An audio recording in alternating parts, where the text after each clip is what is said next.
What if I told you there was a helicopter that didn't just fly like a chopper, but also like a jet fighter?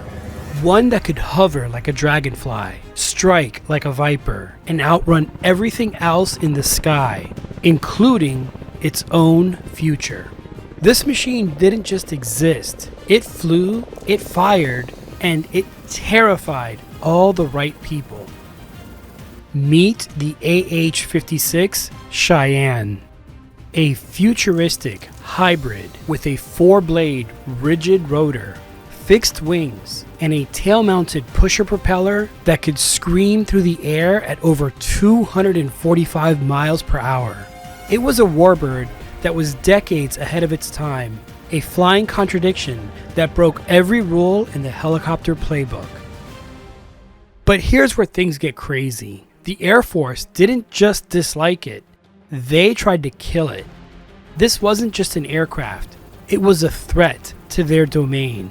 The Cheyenne gave the Army something dangerously close to air supremacy, and in the inter-service turf war, well, that was a red line. What followed was a story of sabotage, innovation, and political betrayal. A machine that could have reshaped modern warfare was grounded, not by enemy fire, but by red tape, backroom deals, and the doctrine wars that no one talks about. So today, we're going to take a deep dive into why the Cheyenne was built, how it nearly redefined air support, and why it was ultimately sacrificed on the altar of inter-service rivalry. So strap in, grab your cyclic and collective, because we're about to uncover the rise and fall of the most advanced helicopter the world never got to use. This is the story of the AH-56 Cheyenne, the attack helicopter that flew too far, too fast. PilotPhotog.com. Imagine this. You're flying low over a hot zone in Vietnam. Your job? Take out a moving enemy convoy that's hidden in the jungle. You're slow, exposed, and your best defense is speed that you don't have. Meanwhile, from the tree line, RPGs, AK-47s, and heavy machine guns are lighting you up like it's the 4th of July.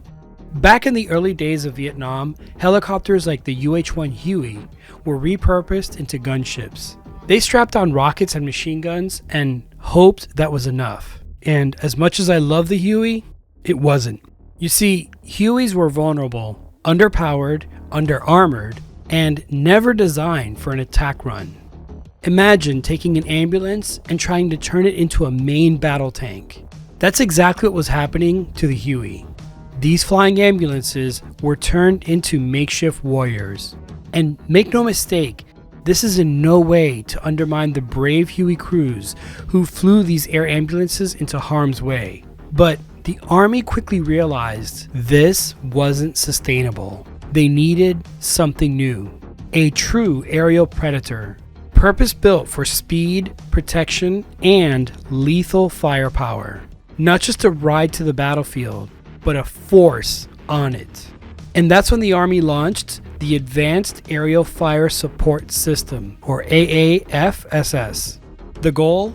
To design a next-generation attack helicopter that could dominate the skies and support troops like never before.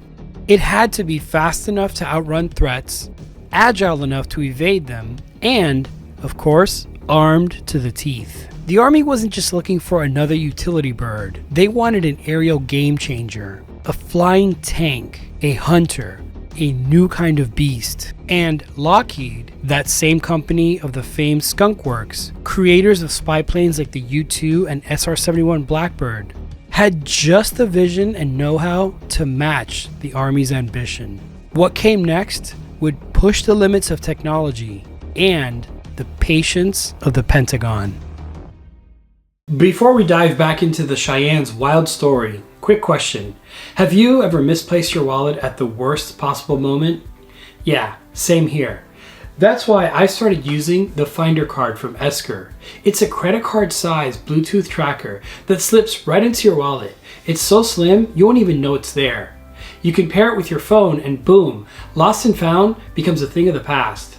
You can even ring your phone from the card. And here's the kicker. It's wireless rechargeable with a battery that lasts up to 6 months. No bulk, no stress, just precision engineered peace of mind. And speaking of precision, let's talk about today's sponsor, Esker Wallets. They're built with the same attention to detail as the aircraft we cover here on the channel. They're minimalist, functional, and built to last, just like your favorite fighter jet. It's also the perfect Father's Day gift for the dad who taught you discipline, focus, and how to appreciate good gear. So use my code PilotPhotog in the link below and you'll get up to 50% off. Check out Esker's full lineup, including the Finder card. Trust me, he'll thank you every time he grabs his wallet. And now, back to the Cheyenne. So what did the Army do? Well, naturally, they threw down the gauntlet. They needed an attack helicopter with the speed of a fixed-wing fighter, the precision of a sniper, and the durability of a tank. And here comes Lockheed. Now, you have to understand that at that time, Lockheed was better known for jets like the fast F-104 Starfighter and spy planes like the U-2, not helicopters. But Lockheed wasn't just answering the Army's call. They were about to rewrite the rules of rotary wing flight.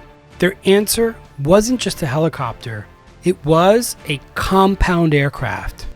This was the AH-56 Cheyenne, a Frankenstein's monster of aerodynamic innovation with a 4-blade, rigid main rotor, short, fixed wings that generated lift just like an airplane at high speeds, and a tail-mounted pusher propeller that gave it jet-like acceleration. It looked like something out of Star Wars. Only this thing flew a full decade before George Lucas even dreamed up an X-Wing.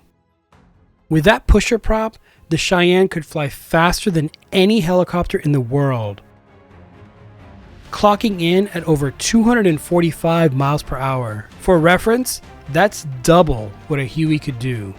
It could sprint, dive, strafe, and escape, all without the usual helicopter wobble or lag. And speed wasn't the only party trick. It had stability control. You see, that rigid rotor system meant tighter turns, faster climbs, and a smoother ride when the heat was on. The Cheyenne could transition from hover to cruise without the nose lifting up, giving its pilots laser-focused control in the chaos of combat. It was as if Lockheed built a muscle car that could hover. And compared to what was flying at that time, this wasn't an evolution. This was a leap forward, a glimpse into a future that hadn't caught up yet. But bold designs often come with bold risks. And the Cheyenne was about to face turbulence from inside the cockpit and far beyond it.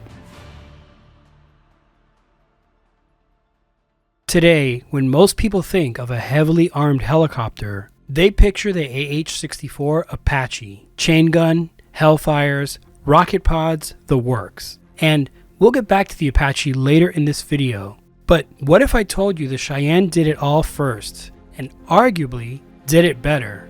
Lockheed didn't just build a fast helicopter, they built a flying arsenal. The AH-56 Cheyenne came equipped with a 30mm cannon mounted in a belly turret that was capable of tracking targets even while the helicopter flew sideways, a 40mm grenade launcher in the nose turret, perfect for suppressing enemy infantry or dug-in positions. The grenade launcher could even be swapped out for the M134 minigun, which fired 7.62mm rounds. Wing-mounted pylons for TOW anti-tank missiles, Hydra 70 rockets, or even air-to-air weapons.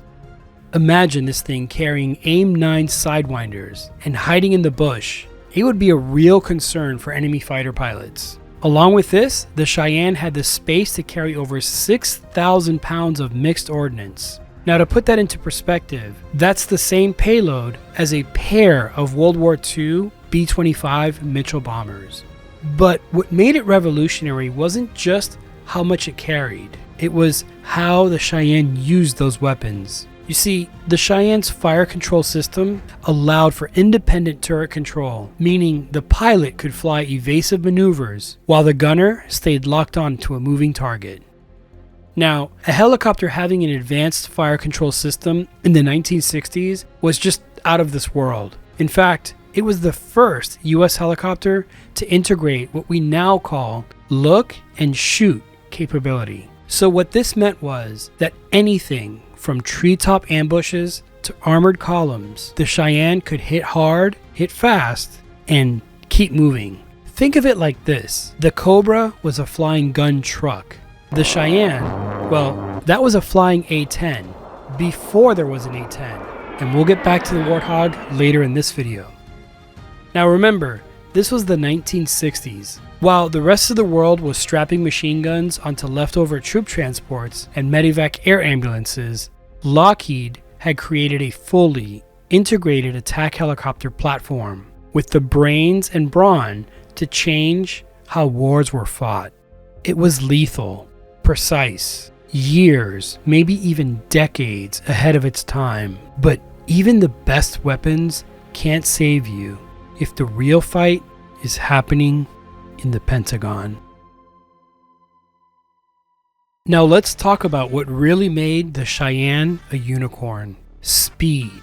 Not fast for a helicopter speed, fast for anything with blades. This monster could cruise at over 210 miles an hour, and in test dives, it hit 245 miles per hour. To put that number into perspective, the UH-1 Huey could cruise at about 125 miles an hour on a good day, and the AH-1 Cobra could manage about 170 miles an hour. Now the Cheyenne's speed was faster than some World War II fighters, and faster really than many propeller-driven aircraft, period. Essentially, this meant that the AH-56 was eating up the skies, while other helicopters were still playing catch-up with aerodynamics. So how did it pull that off?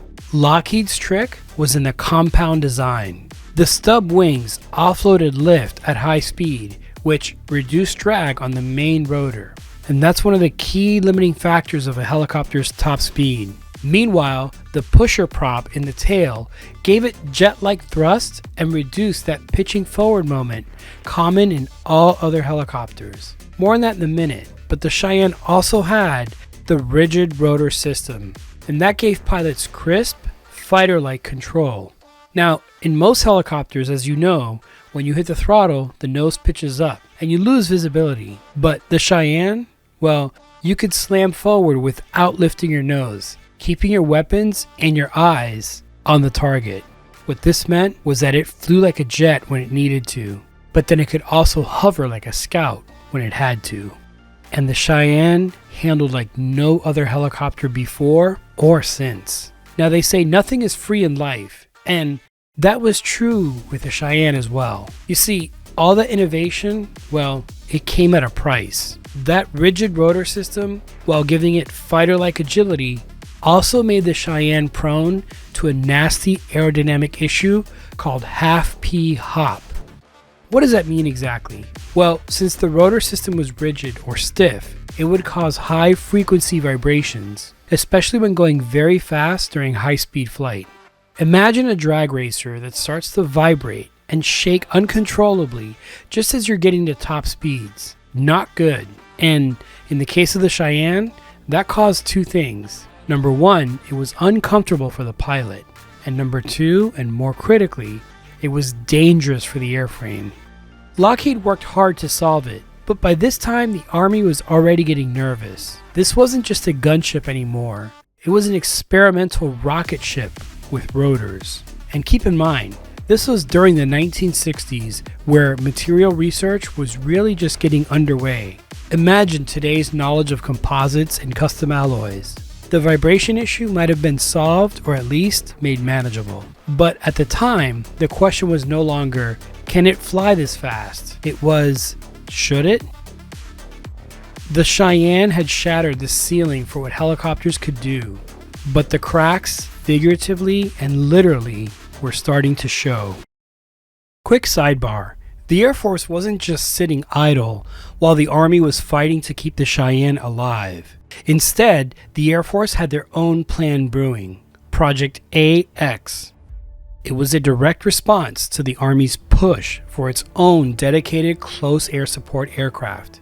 You see, the Air Force didn't want helicopters flying their mission, so they decided to build something that could do close air support their way, with wings, armor, and a gun the size of a small car. The result? Well, of course, the A-10 Thunderbolt, or as it would famously be known, the Warthog. Ironically, the Cheyenne and the A-10 were aiming at the same target, just from different altitudes, doctrines, and, more importantly, services. Both of these aircraft were designed to kill tanks, survive intense ground fire, and support troops in the mud. But while the A-10 would go on to earn its place in history, the Cheyenne was grounded before it could fire a single shot in anger. Two different aircraft, same mission, but only one was allowed to fly it. By now, the Cheyenne had proven it could fly faster, hit harder, and maneuver better than anything in the Army's arsenal. And that, well, that scared the hell out of the Air Force. See, back in 1948, the Key West Agreement had drawn a line in the sand. The Army gets helicopters and air support for ground troops, while the Air Force, they own the skies, strategic bombing, air superiority, and very importantly, fixed wing close air support. But the problem was the Cheyenne blurred those lines badly. This wasn't just a battlefield taxi. This was a fixed wing capable, high-speed precision strike platform that could perform close air support better than the A-1 Skyraider and even the F-100 Super Sabre. And yes, I know the Sandy, along with the Hun, could carry more ordnance, but the advantage the Cheyenne had was in being able to hover and land virtually anywhere to rearm and refuel, making it a truly forward-deployed beast that could live with the troops on the field. But as amazing as the Cheyenne was to the Air Force, it wasn't just a helicopter anymore. It was a threat, and behind the scenes, pressure started to build. Defense officials began questioning the Cheyenne's range, its role, its need, and the Air Force made sure those questions got louder. Suddenly, budget turf wars exploded at the Pentagon. The Army wanted the Cheyenne. The Air Force didn't want anyone else doing close air support. Even if they weren't doing it well themselves, or really didn't want to, the Air Force saw this as infringing on their turf and their ability to buy more airplanes. On Capitol Hill, lines were drawn. Suddenly, it wasn't just about whether the Cheyenne could perform. It was about who was allowed to fly what. The irony? The Air Force didn't even want the close air support mission. I mean, look at how many times the A-10 has tried to have been retired. But they also weren't about to let the Army take it either. And so, here's the Cheyenne, this technological leap, this engineering masterpiece. It became a political pawn. It had the wings, it had the weapons, but it didn't have the permission. And in the Pentagon, well, that's all that matters. So while the Air Force built the A-10 to begrudgingly reclaim close air support from the skies, the Cheyenne was still waiting for its war. But by the time it was ready to deploy, the war had changed, and the battlefield it was built for didn't exist anymore. The Cheyenne was built in a boardroom, but it was built for the jungle. The Army envisioned it swooping in over rice paddies, obliterating enemy armor, and covering troops in the open. But the war in Vietnam didn't follow the script. Instead of tank battles in wide open terrain, we got ambushes in dense jungle, short bursts of violence, close quarters, no time or space for a 240-mile-per-hour helicopter to stretch its wings. The Cheyenne was too big, too fast, and too visible for a fight that rewarded slow, nimble, and disposable. Worse, testing showed that it needed long, flat clearings to operate at peak performance, luxuries that didn't exist in the thick and confusing jungle canopy of Southeast Asia.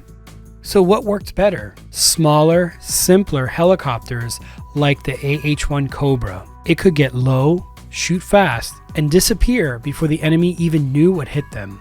The Cheyenne was like bringing a race car to a knife fight in a phone booth. And let's not forget the logistics. The AH-56 was complicated, expensive, and would have been hard to maintain in theater. And when you're fighting a guerrilla war, the last thing you need is a high-maintenance diva that eats parts and ground crew. So, despite all its promise, the Cheyenne was a technological marvel fighting the wrong war. It was a hammer that was built for a battlefield full of needles. And back in the Pentagon, well, patience and politics were running out. After years of testing, millions of dollars, and one of the most advanced designs ever bolted together, the Cheyenne program was placed on life support. And in 1972, after nearly a decade of promise, it was finally canceled. Why? Was it the cost? The complexity? The technical bugs? Sure, the Cheyenne had problems. The rigid rotor caused vibrations that were hard to tame. Its control systems were advanced and required intensive pilot training. And it was expensive. Too expensive for a war that America was already trying to back out of. But let's be honest, those weren't the real reasons. The Cheyenne was killed because it stepped on the wrong toes, because it blurred the lines of power between branches, because it offered the Army too much independence in the skies. And once the politics soured, the Pentagon had a decision to make: push forward with the Cheyenne or pull the plug and start over. They chose the latter. Lockheed was out, the program was shut down, and in its place, a new competition emerged, this time won by Hughes with the AH-64 Apache. The Apache would take many of the Cheyenne's concepts: stabilized gun turrets, powerful engines, integrated targeting, and simplify them. It wasn't as fast, didn't have large wings, but it was cheaper, more rugged, and more practical. The Cheyenne had dreamed too big, and in the end, it paid the price. All that innovation, all that potential, grounded not by failure, but by fear. When the Cheyenne was grounded in 1972, the Army didn't just walk away from the dream, they just hit the reset button. Enter the Advanced Attack Helicopter Program. Its mission? Build a simpler, more survivable attack platform that could do 80% of what the Cheyenne promised without the baggage or the turf war drama. Hughes Helicopters won the contract with a design that looked leaner, meaner, and far more practical. Gone were the large wings. Gone was the pusher prop. But what stayed? The stabilized gun turret, the heavy payload of anti-tank missiles, the advanced avionics for day and night all-weather fighting, and most importantly, a pure focus on close air support. The result was the AH-64 Apache, a machine purpose-built to survive the battlefield and own the ground fight. And while the Cheyenne broke barriers, the Apache bent them just enough to make it through Pentagon politics and into history. So even though the AH-56 never saw combat, its vision lived on in every Apache mission, in every tank it destroyed, in every grunt it protected. The Cheyenne never got its war, but its successor, well, it got a legacy. So while the Apache may have entered service and continues to fly to this very day, it did so with the systems, tactics, and design lessons that were first tested on the AH-56. So at the end of the day, while the Cheyenne never entered combat or mass production, its impact didn't end with its cancellation. Did you know that decades after the Cheyenne was canceled, Lockheed almost brought it back? In the late 1990s, Lockheed submitted design proposals for an unmanned compound helicopter based heavily on the Cheyenne's layout. No cockpit, no pilot, just the same rigid rotor system, stub wings, and a modernized pusher prop. It was pitched as a long-range, fast-response platform for precision strikes, essentially a Cheyenne 2.0, reborn as a drone. The Army and DARPA looked at it during early UAV explorations, but the tech and the trust, and maybe the politics, just weren't there yet. The project unfortunately never made it off the drawing board. Still, the fact that they even considered it shows one thing. You can cancel a program, but you can't kill a good idea. The AH-56 Cheyenne never saw combat. It never dropped into a hot zone. It never even fired a shot in anger. But don't mistake that for failure, because what the Cheyenne did do was shape the future, and that is undeniable. Look closely at every modern attack helicopter, from the Apache to the Raider X to even the SB-1 Defiant. What do you see? Stub wings, stabilized gun turrets, advanced helmet-mounted sights, high-speed profiles, and low-altitude maneuverability. All of that, Cheyenne DNA. The Cheyenne was the Army's first real swing at an integrated, multi-role, high-speed attack platform. It didn't just push boundaries, it revealed them. And once you see the edge of the envelope, you can't unsee it. Every missile that the Apache fires, every time a pilot looks and shoots with a helmet sight, every compound helicopter flying today with coaxial rotors or even pusher props, all of it traces back to one big, bold idea. What if a helicopter flew like an airplane? The Cheyenne may not have survived the bureaucracy, but its spirit never left the flight line. And today, nearly 60 years later, we're finally seeing its vision rise again. Faster, lighter, deadlier. Not just helicopters, not just planes, something new.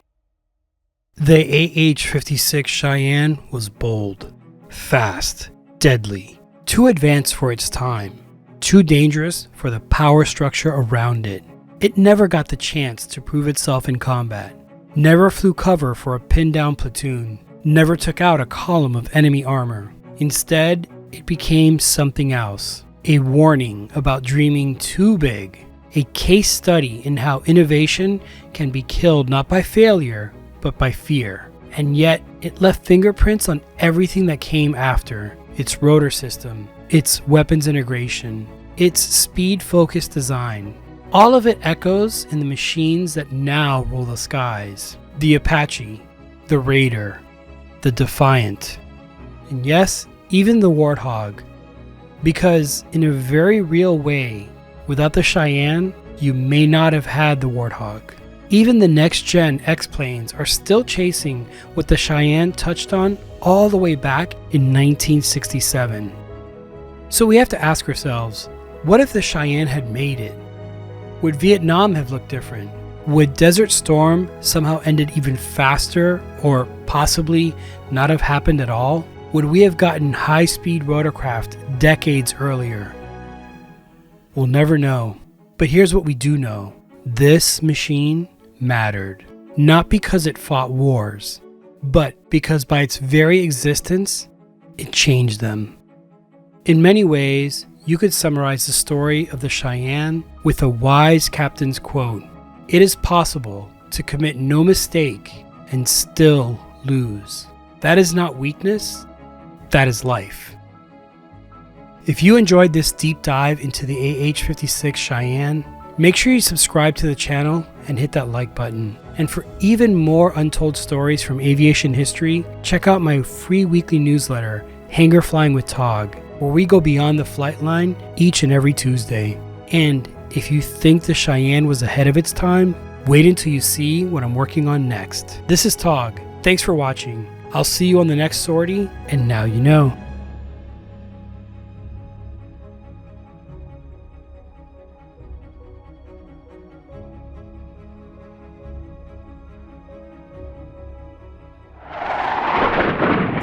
PilotPhotog.com.